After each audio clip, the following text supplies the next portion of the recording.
Shalom Uvrachá. Hoje nossa aula é sobre o mandamento da Torá que se chama Ve'ahavta lera'acha kamocha. Você vai amar ao seu próximo como você ama a si próprio, a você próprio. Porque a Torá tem que usar essa linguagem, amar o próximo como a si mesmo. Porque a Torá não usa uma linguagem, você tem que amar o próximo como você ama seu filho, sua filha, como você ama seu pai, sua mãe, como você ama sua esposa. Por que a Torá usa essa linguagem de amor próprio? Compara o amor ao próximo ao amor que você tem por si próprio. Então nós vamos para o começo do mundo para entender como isso funciona. Adão e Havá, Adão e Eva foram criados pelo próprio Deus, e eles eram criaturas assim. Está escrito Hashem bara Elokim la'asot, tudo que Deus criou ainda tinha que fazer alguma coisa. Deus intencionalmente não fez nada perfeito, mas de todos os seres humanos, os mais perfeitos eram Adão e Eva, que eles estavam mais próximos, foi Deus próprio que criou eles, e nós somos já a cópia da cópia da cópia da cópia da cópia da cópia da cópia da cópia. E com toda essa perfeição, Hashem, Deus, deu para eles um mandamento: eles não podiam comer a fruta do Etz Hadat. E baixou o anjo da morte, baixou na cobra e falou para Havá, para Eva. Ele teve mais afinidade com ela, porque o anjo da morte é o cúmulo da Gvurá do lado de baixo. A cobra é o animal mais traiçoeiro.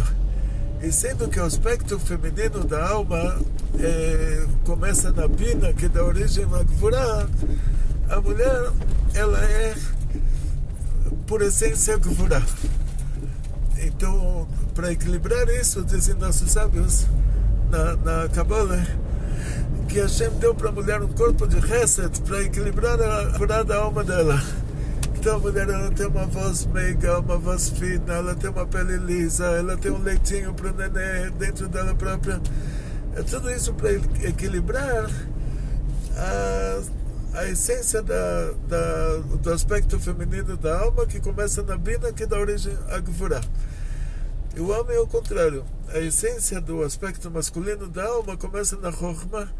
Por isso Hashem deu para o homem, para equilibrar essa Chesed com a Gvura, deu para o homem uma voz grossa e barba, e ele não tem leitinho no peito. Ou seja, se a criança olha pro pai, fica com medo, olha para a mãe, corre para a mãe, dá um beijo, abraço. Então, na prática, a Havá, sendo que o aspecto feminino da alma tem a ver com a Gvurá, começa na Bina, que dá origem à Gvurá. O anjo da morte, que é Gvurá, que baixou na cobra, que é o mais traiçoeiro de todos os animais, ele sentiu mais afinidade em convencer a mulher do que o homem. Então ele convenceu a Havá, ele falou: a cobra se enrolou na Etz Hadat, na árvore do Dat, e a cobra falou para a mulher: olha, eu sempre estive aqui, chegou alguém e comeu essa fruta, virou Deus. É ele que está falando com você. E ninguém gosta de concorrência. Então, por causa disso, ele pediu para vocês não comerem essa fruta. Conseguiu convencer. A Havá comeu a fruta, deu para o marido. Aí, Deus me livre. Depois deles terem feito tudo isso, o que eles deveriam fazer? Agora, o Adão, ele ouve a voz de Hashem, para não dar um susto nele. Deus está em todo lugar, e Deus é a essência do bem, e para não dar um susto nele, Hashem perguntou para ele: onde você está? Como se não soubesse onde ele estava. Uma explicação para isso também é em qual nível você está agora, depois que você fez uma besteira dessas. Mas hoje a aula é Pshat. Pshat da coisa é: Hashem pergunta para ele: onde você está? Aí ele falou: uau, tô aqui atrás da árvore, estou escondido. Ah, por quê? Porque eu estou sem roupa, não é bonito assim ficar na sua frente sem roupa. Ah, como você sabe que você está sem roupa e até agora você estava como? Então, Hashem perguntou para ele, então você deve ter feito coisa errada, que agora você já está assim, com o lado mal dentro da cabeça, você já está... Aí ele falou, olha, justificou. Ele falou para Hashem, a mulher que você me deu, tudo por causa dela. Eu sou perfeito, eu continuo perfeito. Não tivesse ela, nada teria acontecido. Então 100% é culpa dela. Então o Adão 100% justificou. Ele tinha feito a pior coisa do mundo, que era a única coisa que a gente tinha pedido para ele. A gente tinha criado ele, criou o mundo inteiro para ele, pediu para ele uma coisa para não fazer e essa uma coisa ele fez. Então isso seria como nos nossos conceitos de hoje, como se ele tivesse matado, roubado, dormido com a mulher do outro, tivesse feito tudo de ruim.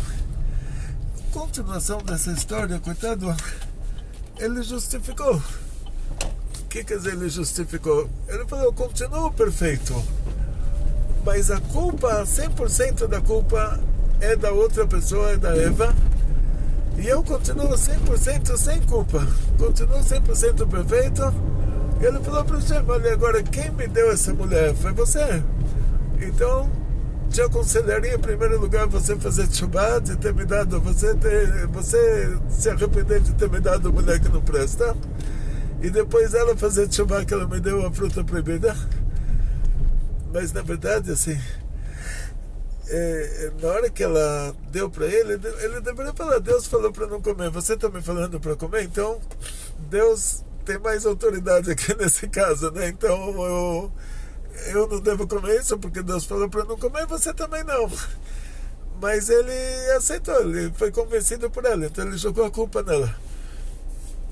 Essa capacidade de justificar o que a gente faz de errado, então ela já é da natureza do ser humano, mas ele não vai justificar o que o filho fez de errado, ele não vai justificar o que a filha fez de errado. Na hora que a filha deixou cair o leite no chão, ele vai falar para a filha, porque você não segurou com as duas mãos, papai falou para você segurar com as duas mãos, você segurou com uma mão só. Ele não vai falar, olha, caiu porque você segurou com uma mão só. Ele vai falar, caiu porque você é culpada de não ter segurado com as duas mãos. E o ser humano, ele não vai justificar o que o pai fez, o que a mãe fez, o que o filho fez, o que a filha fez, o que a esposa fez. Ele só vai justificar o que ele próprio fez.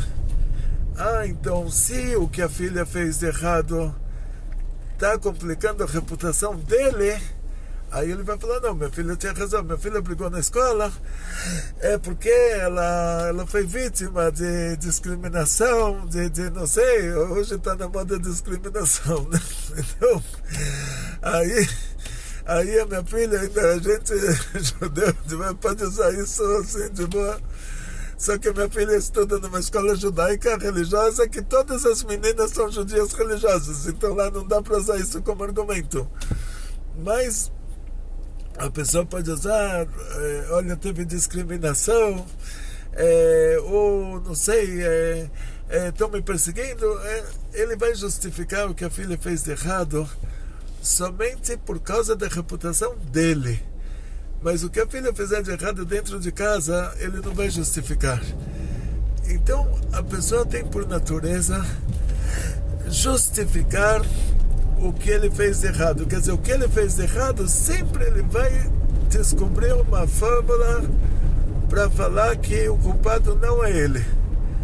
Por isso que a Torá usa essa mesma fórmula em relação ao amor ao próximo. A Torá fala, você tem que amar o próximo, não como você ama seu filho, sua filha, seu pai, sua mãe, seu irmão, sua irmã, sua esposa, seu marido.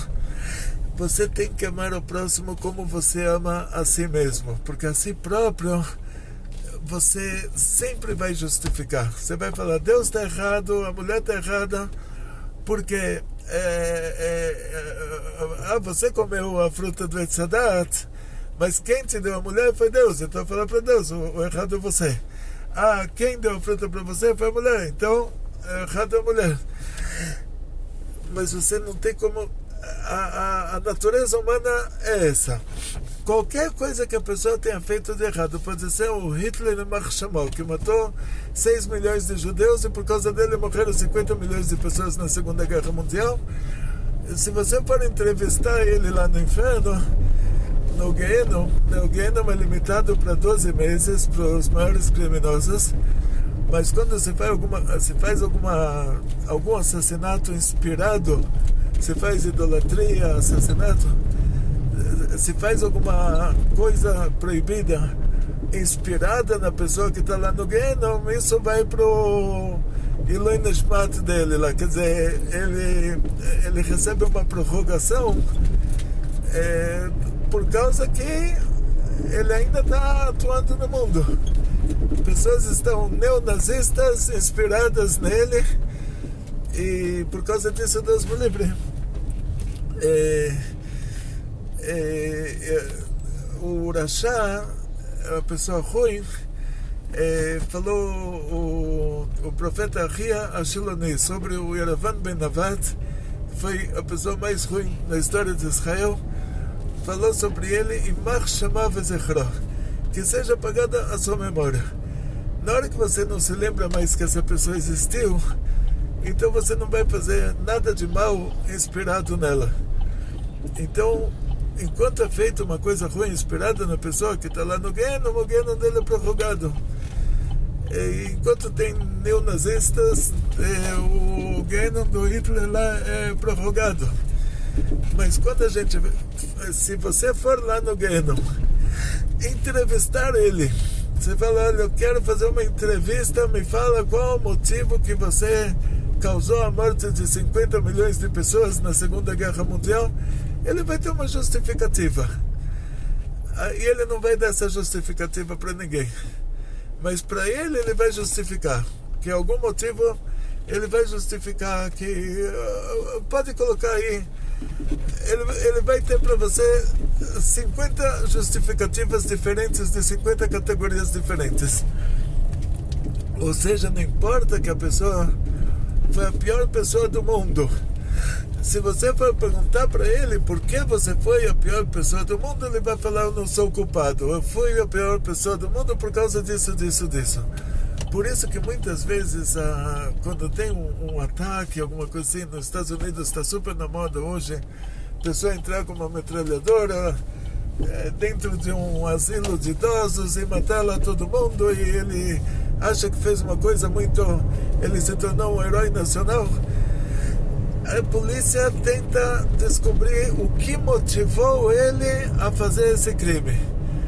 O que motivou ele? Vai entrevistar ele, ressuscita ele lá depois que ele se matou, se suicidou também, matou todos os velhinhos no asilo de velho e se matou.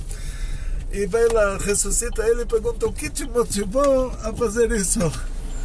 Opa, o que te motivou a fazer isso? Ele vai ter uma justificativa. Ele vai falar, quando eu era pequeno, um velhinho me bateu, um velhinho me xingou, e depois disso nunca eu tive sucesso na vida, então eu queria matar todos os velhinhos, eu tinha um trauma de infância. Ele já vai te justificar, ele vai falar, não sou culpado, alguém me causou isso. Por isso a Torá fala, você tem que amar o próximo como a si mesmo. Da mesma maneira que você, mesmo se você tivesse causado a morte de 50 milhões de pessoas, como Hitler e Marshall, e você já teria uma justificativa. Então, quanto mais que você tem que ter uma justificativa para o que o outro faz, para o que o seu próximo está fazendo. Então, essa justificativa não quer dizer selinho do rabino cacherizar o que ele está fazendo, mas falar, se você estivesse na situação dele, você faria pior. Para isso a gente precisa dessa justificativa. Falar, olha, ele está fazendo a coisa ruim por causa disso e disso e disso. Se eu estivesse na situação dele, eu faria pior. Então não tenho que me sentir melhor do que ele. Eu não tenho que olhar quando tem um atentado em Israel. Eu olho no noticiário e está lá, judeu religioso morreu. Morreu porque teve lá bomba, explodiu, o terrorista atirou ou qualquer coisa. E na outra notícia está lá que uma pessoa morreu. Na hora, eu não tenho que imaginar, eu tenho que imaginar, olha a tragédia que aconteceu. Eu não tenho que justificar cacherizar, vamos dizer assim. O que eu posso dizer assim, que se Deus me livre, eu tivesse nascido um tigre no zoológico, eu comeria uma pessoa que fosse lá me olhar na jaula. Isso eu poderia dizer, entende? Então eu posso agradecer a Hashem que eu não nasci naquela situação. Ou seja, essa justificativa que a Torá fala, amar o próximo como a si mesmo, quer dizer, a justificativa que você daria para você próprio, você daria para o outro, não quer dizer que você vai falar que o que o outro fez está certo, mas você vai falar, se eu estivesse na situação dele, eu teria feito pior. Ou seja, quando você olha no noticiário de Israel, você vê coisas que acontecem lá e você fala, Deus me livre, se eu tivesse nascido aquela pessoa que fez aquela atrocidade, eu poderia ter feito pior. Então eu tenho que em primeiro lugar agradecer a Hashem que não me criou um tigre na Sibéria, quer dizer que eu sou um ser humano, que eu sou um Baruch Hashem, que eu consigo avaliar a correta situação e não fazer as atrocidades que você vê que acontecem no mundo.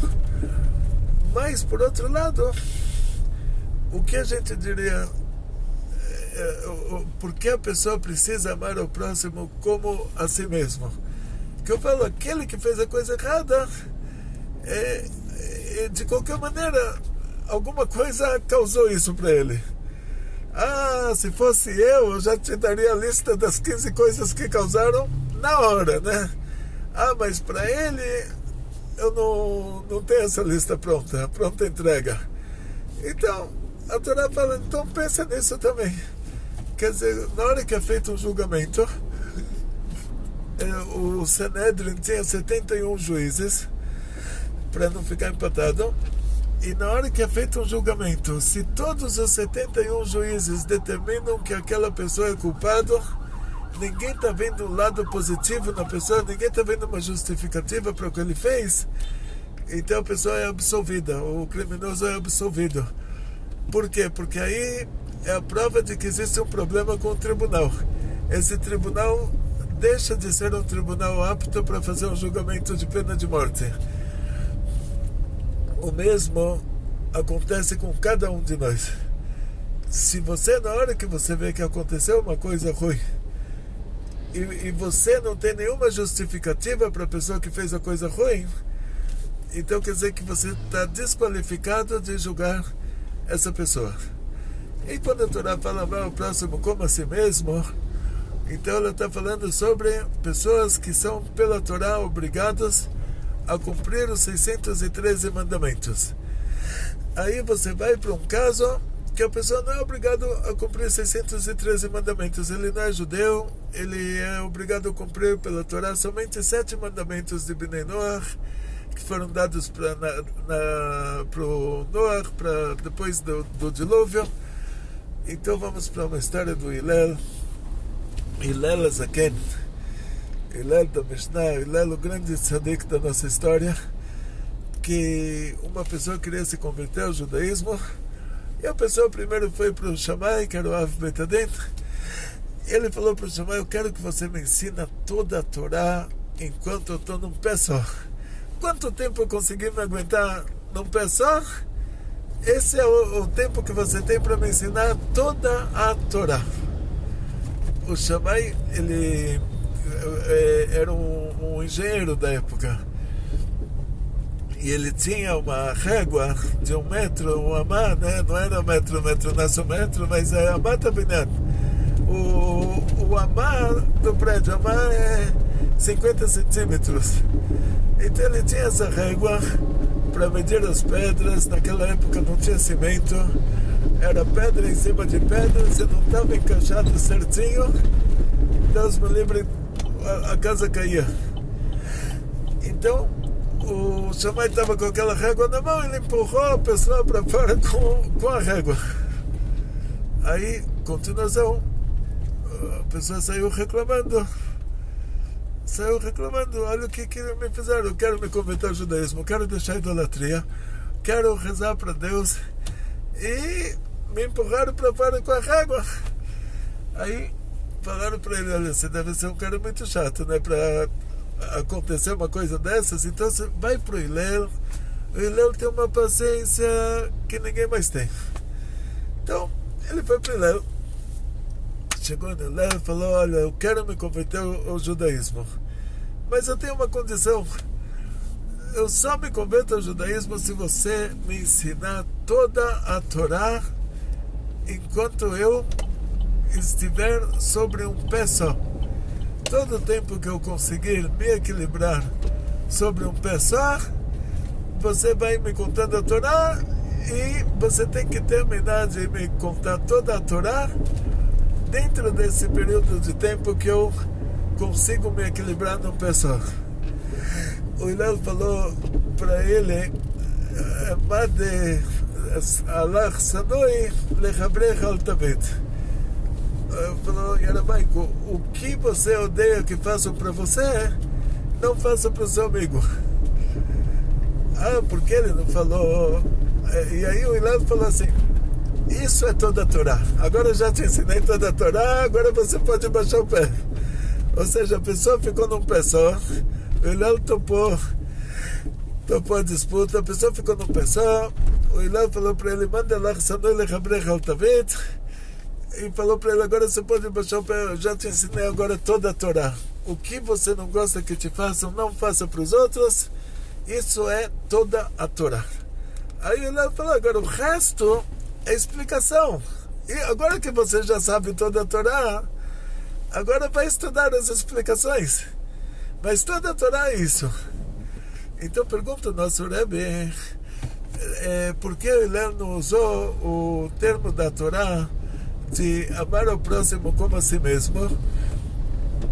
Porque ele falou que você não quer que te façam, não faça para o outro. Aí diz o Rebbe, porque aquela pessoa, ele queria se converter ao judaísmo, então naquela hora ele não era ainda judeu, e ele era obrigado somente a cumprir os 7 mandamentos de Bnei Noach. Por causa que ele é obrigado a cumprir somente 7 mandamentos, então o Hillel usou para ele essa linguagem, sendo que os 7 mandamentos eles são negativos, eles são não faça, não assassina, não faz idolatria, não tenha uma relação com uma mulher que é casada com outro e não com você, e não tem uma relação homem com homem, não tem uma relação homem com irmão. Ou seja, os mandamentos de Bnei Noach, eles são 7 categorias, e a base de todos eles, como a base de todos os mandamentos da Torá, o que você não quer que faça para você, não faz para o outro. Então o Hillel usou essa linguagem de ele não tem como cobrar dessa pessoa, ame ao próximo, mas ele só tem como cobrar dessa pessoa porque ele ainda é obrigado a cumprir somente 7 mandamentos. Cobrar dele, o Hillel só consegue cobrar dele, não prejudica o próximo. Depois que ele se converteu ao judaísmo, aí ele tem como cobrar dele também, tenha amor pelo próximo, e esse próximo vai estar sempre nessa categoria, ou seja, de acordo com o número de mitzvot que você é obrigado a cumprir, aí o seu próximo vai ser o seu próximo em relação a isso. Quer dizer, da mesma maneira que essa pessoa, o que ele não quer que façam para ele, ele não pode fazer para o outro, aí o outro em relação a ele está na mesma categoria. Então nós vamos perguntar agora uma pergunta simples. Esse assunto de amar o próximo como a si mesmo é um assunto tão importante, mas tão importante que a gente não vai conseguir falar sobre isso em uma aula. Vamos ter que continuar, vai ter continuação. Mas eu vou contar para vocês hoje só a história que eu mandei no Telim de manhã. Tem o Telim do dia, vai com um pequeno Dvar Torah, e a história do Rababa, que ele estava em Lod. A cidade de Lod hoje, se você for para Israel, o seu avião descer no aeroporto de Lod, saiba que aquela cidade de Lod não é a cidade de Lod da Gemara. A cidade de Lod da Gemara, ela ficava na fronteira, ela era um lugar montanhoso. E a cidade de Lod hoje está bem no meio de Israel, então não é o mesmo lugar, é o mesmo nome, mas não é o mesmo lugar. De qualquer maneira, o Rababa, ele viu uma pessoa que chegou cansada do trabalho, a pessoa deitou na ponta do penhasco. O Rababa imaginou, tá bom, é como você dormir numa cama beliche. Ele deitou um pouquinho para descansar lá. Ele está consciente de que ele está na ponta do penhasco, com certeza ele não vai ficar rodando de um lado para o outro. Ainda não era o fim do mundo, até 1 minuto depois que chega lá uma cobra venenosa da época, uma cobra enorme, daquelas venenosas. Ela sente o cheiro da pessoa, ela vai se aproximando daquela pessoa para... A gente já imagina qual iria ser o final trágico. A pessoa seria picada pela cobra. E nesse caso, ele cairia no abismo também. Quer dizer, teria as duas coisas. Continuação. Antes que o Rababa pudesse gritar, chega um lagarto venenoso da época, que a gente não teve um rastreamento sobre esses animais, nem sobre essa cobra, nem sobre esse lagarto. A gente não sabe exatamente se é um animal que já se extinguiu, mas também era um lagarto mega venenoso. Ele atacou a cobra, mordeu a cobra e com o veneno dele que ele tinha nos dentes, e a cobra morreu. Mas a cobra morreu de olhos abertos lá, como se ela estivesse ainda viva. E o lagarto foi embora. E a pessoa abriu os olhos por um instante e viu toda aquela cobra do lado dele, e pensou que a cobra estava viva, se desviou devagarzinho para escapar da cobra e conseguiu. Ele pensou que a cobra não está percebendo que ele está lá do lado dela. Ele se desviou, levantou, saiu correndo. Na hora que ele saiu correndo, todo aquele penhasco desaba e ele se salvou. Aqui ele teve um milagre dentro de outro milagre. Todo aquele penhasco desabou e a vida dele foi salva. Ele teve um milagre que o lagarto picou a cobra, um milagre dentro do milagre que por causa da cobra morta ele conseguiu se salvar do desabamento do penhasco. O Rababa falou, não é muita coisa para uma pessoa normal. Hashem não faria todos esses milagres, a não ser que essa pessoa tivesse um grande mérito lá em cima. Ele foi e perguntou para essa pessoa, me fala qual é a principal característica, o que você mais faz assim que justificaria tudo isso que te aconteceu agora. Aí a pessoa falou, olha, eu sempre desculpo todo mundo, eu não vou dormir sem desculpar a pessoa que me fez o mal. Eu desculpo antecipadamente, eu sempre faço as pazes com todo mundo, sempre faço as pazes entre uma pessoa e outra. E agora nós chegamos na nossa instituição e temos hoje visitas muito importantes aqui. Chegamos na nossa ONG, nosso querido Hillel, que hoje temos visitas importantes. O nosso querido Hillel vai mostrar para vocês aqui o que está sendo feito hoje na nossa ONG. Eu vou até mudar o espelho para o outro lado. Ou seja, nosso querido Hillel. Nosso rabino, mas também tecnologia. Tá vendo? Agora você vai... Aqui... Olha, gente, aqui a gente está fechando. Aqui é o nosso amigo, é um dos amigos da ONG, está nos ajudando aqui a fechar essas aberturas que a gente precisou fazer para passar tanto o cano quanto a instalação embaixo. E aí, vou dar uma passadinha aqui. Nossa Arabanit não, a morarífica raia. A possibilidade de estar lidar. Deus colocou a responsabilidade da observância das leis da Mishpachá nas mãos da mulher. Ela tem que saber quando se encontra em estado de lidar e quando está fora dele. E é orar. Gravando áudios para os amigos da ONG. Que é isso? Uau, Ilela. Nosso queridíssimo, mas você me fala seu nome, por favor. Ele não quis se apresentar. Salvador, Oxé é um nome muito lindo. Oxé tinha um grande profeta na Torá chamado Oxé. Oxé profetizou para Geulá. tanto eu ver os vídeos, aí eu mudar, um dia eu a vida. Opa, seu Oxé, aqui é o nosso queridíssimo seu Oxé. Muito obrigado por ter vindo. Estamos aí, pode contar comigo. Opa, muito obrigado, seu Oxé. Eba, uau! Vai lá que daí tirou a fotinho, Tirou Rabino. uma foto com o seu Oxé. Vamos lá. Isso! Vamos. Fala, Kavod, muito obrigada, né, por estar vindo aqui ajudar a gente. Valeu, Hashem. Depois vocês mandam foto pro seu Oxé. Muito obrigado de qualquer maneira. Olha, você não sabe o tamanho da... Estamos juntos agora, não. Opa, você não sabe o tamanho da coisa. E agora é só encerrar, Rabino. O tamanho da mitzvah. Vamos lá, e agora tem aqui. Vamos para a nossa segunda aula já. Para a segunda aula no ambiente mais calmo.